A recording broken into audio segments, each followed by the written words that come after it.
जय गुरुदेव बच्चों, आज हम आपको व्याकरण का दूसरा हिस्सा जो हम आपको समझाने जा रहे हैं वो है कारक।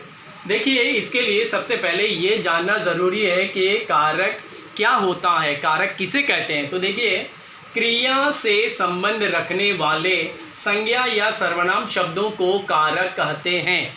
तो मुझे लगता है इसके लिए अगर आपको मैं इन दोनों के विषय में थोड़ा बता दूं तो शायद इसे समझना आप लोगों के लिए और आसान हो जाएगा। देखिए, जैसा यहाँ एक शब्द है संज्ञा। संज्ञा जो है वो क्या है, नाम के जितने भी शब्द हैं उन्हें हम कहते हैं संज्ञा या सर्वनाम। सर्वनाम क्या है, जो नाम के स्थान पर प्रयुक्त होने वाले जो भी शब्द है, जैसे वह, उसने, उन्हें, ये सब क्या है, सर्वनाम शब्द है।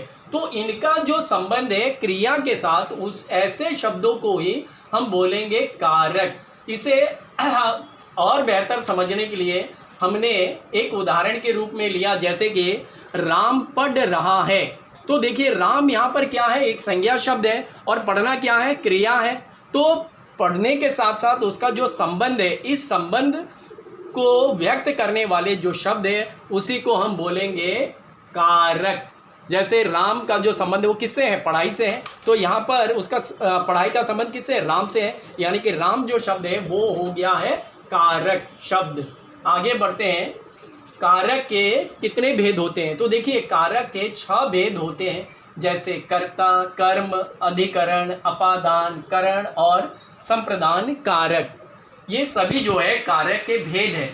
तो अब हम एक एक भेद को विस्तार पूर्वक समझाने जा रहे हैं।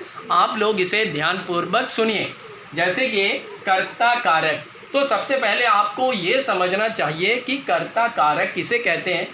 देखिए, क्रिया के करने वाले को कर्ता कारक कहते हैं।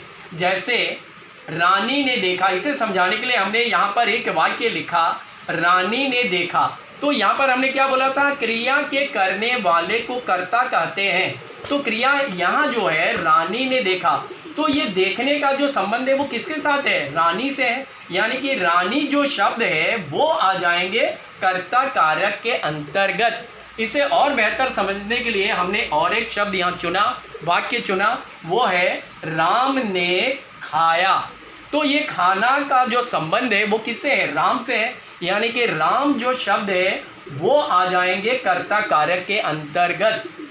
अब आगे बढ़ते हैं, कर्म कारक। कर्म कारक किसे कहते हैं, क्रिया के जिस पर प्रभाव पड़े उसे कर्म कारक कहते हैं।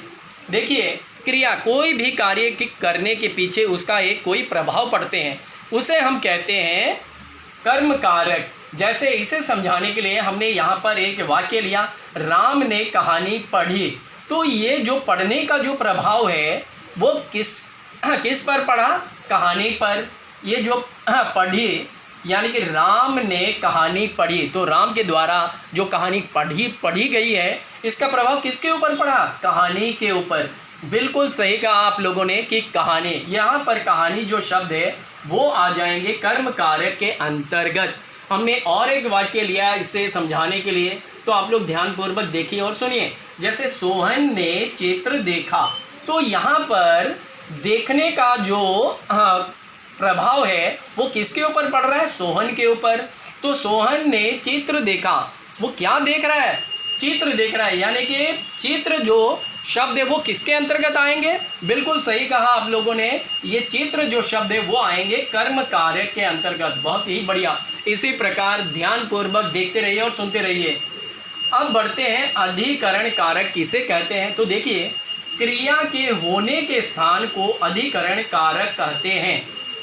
क्रिया के होने के स्थान को अधिकरण कारक कहते हैं। देखिए, हर कोई आदमी कोई ना कोई क्रिया करता रहता है, लेकिन क्रिया के लिए एक जगह होता है। तो जिस जगह पर वो क्रिया हो रहा है उसे हम कहेंगे अधिकरण कारक। इसे समझाने के लिए हमने यहाँ पर एक वाक्य लिया है।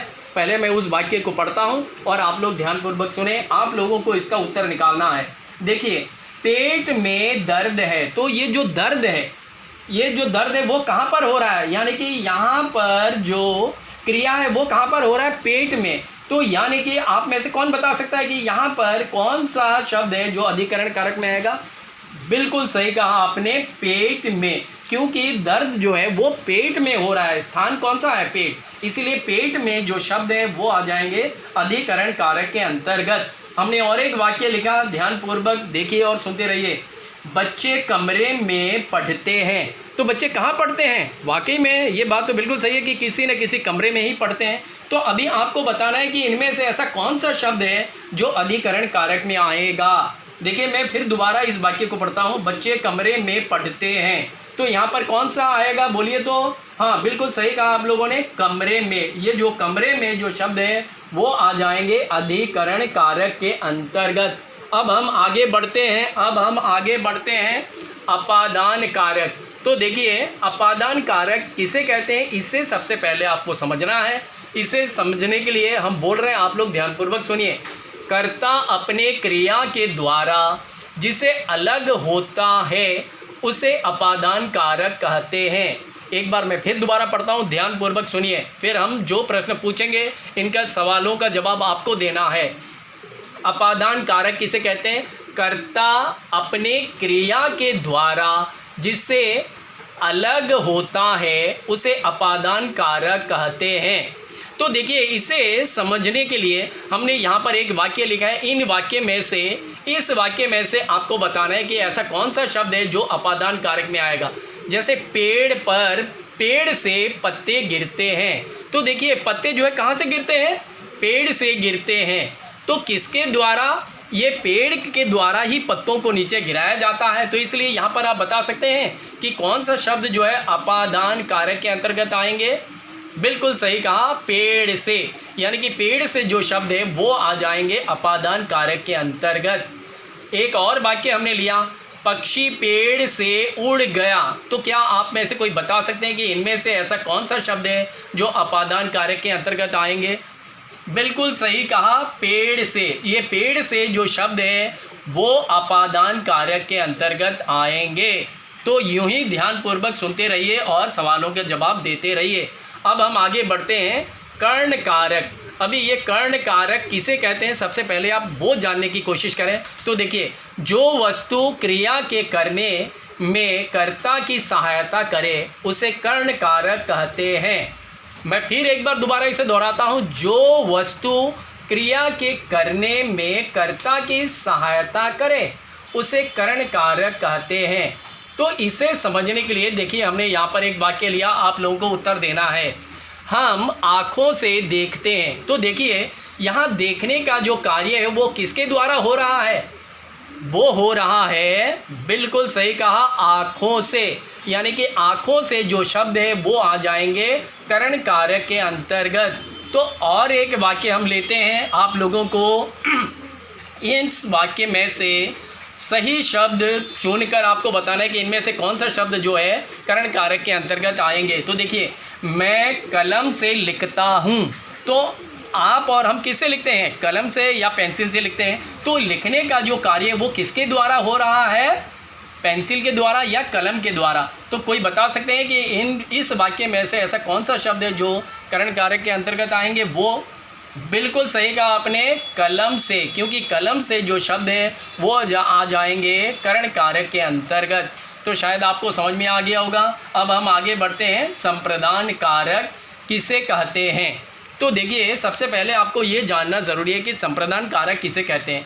कर्ता जिसके लिए क्रिया करता है उसे संप्रदान कारक कहते हैं। यहाँ पर कर्ता कौन है भाई? कर्ता आप हो। जब आप किसी चीज़ के लिए कार्य करते हैं तो उसी को कहते हैं संप्रदान कारक। मैं इसे फिर दोबारा पढ़ता हूँ, कर्ता जिसके लिए क्रिया करता है उसे संप्रदान कारक कहते हैं।